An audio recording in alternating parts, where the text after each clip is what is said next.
اگر هر چیزی که بالای ما که آمد تا امروز هم او را خود ما کردیم. خاموشی ما سبب شد، بی‌طرفی ما سبب شد که امروز بالای ما اینقدر مشکلی آمدگی است. بعضا برنامه در بین که میشوند برخی از هموطنان فکر میکنن میگن که خب با یک ما چیز عوض نمیشود. شاید بکنن، خب دیگران هستن میکنن، ما یک نفر بکنم یا نکنم چیز عوض نمیشود. این خیلی خطایی بزرگ است. اگر وقتی هر یک نفر ما چنین فکر داشته باشه، مثلا در اون حالت من تو او دیگرها ما شده نمیتونه. اگر هر یک نفر در تنهایی فکر کنه که با من چیزی نمیشه، پس هر یک نفر در تنهایی میشینه و خیلی میمونه. باید هر یک کدوم ما نزدیک ما وظیفه بگذاریم که من میتونم که اینو عوض کنم. ما وقتی که وارد شدم یک نفر دیگر هم همین فکر باشه، میان ما یک جای ما میشیم، قوه بزرگی میشیم. پس نباید ما و شما خاموش باشیم. هر کسی که در درد مردم، در درد کشورش، جامعهش به طرفی را انتخاب بکنه، این یک نامردی بیش نیست. این خطاب به جوانمردای تاجیکستان است.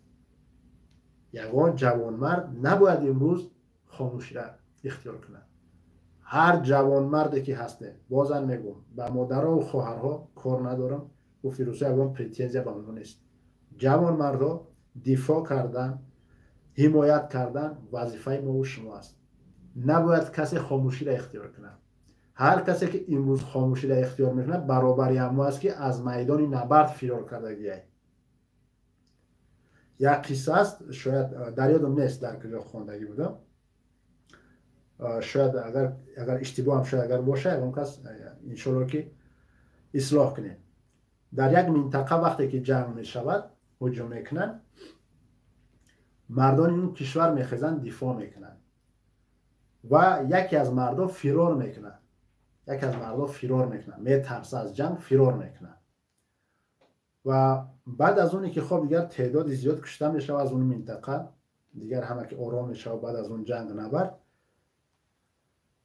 زنها یا خب لباسای دیگر همون متهم زده لباس ببر میکنن، دیگر عزاداری میکنن، شوارای خودشون متهمداری میکنن.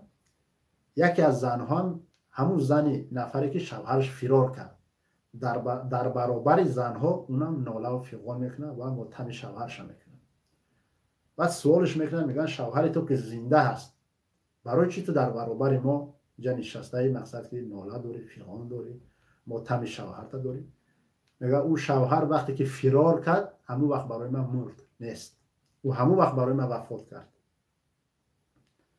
هر یک جوانمردی که امروز میبینه که در کشورتون ظلم است، کشتار است، غارت است، هر نفری که امروز خاموشی را اختیار میکنی، من مطمئن هستم که گرچند اگر همسراتون، مادراتون، خواهراتون شما را هیچ در روتون نگن، در دلش میگه که پسر مای، نمیدونم شوهر مای، برادر مای، این چگونه مردایی که امروز خاموش نشسته، این چگونه مردایی که از یک ظالم طرفداری میکنه. اون در قلبش میگه هر نفر شما که امروز مبارزه میبرین، به طرفی نمیکنین، و منظورم اینجا نیست مخالف باشه کی باشه، بعضا مسائلی هست که اون دیگر موضوع مخالف و دیگر نمیدونم حکومتی و رژیمی بی چیز نداره، بعضا چیزی هست که عمومی است، او با کل مردم تاجیکستان داخل داره.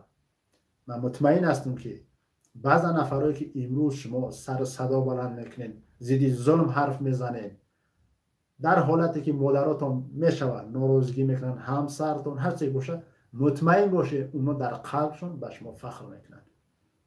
اگر هیچی که نباشه همین قدر میگه که اینا ترس است، همین قدر میگه. چون هر یک پدر و مادر فخر میکنه بر ترس بودن فرزندش. هیچ پدری نمیخواد که پسرش ترسو باشه، هیچ کسی نمیخواد. به همین خاطر بهانه نکنین، چیزی را بهانه نیارین. واقعا امروز مردم ما، کشور ما در یک حالت بد قرار داره، ظلم همه طرفه اوج گرفتگی است.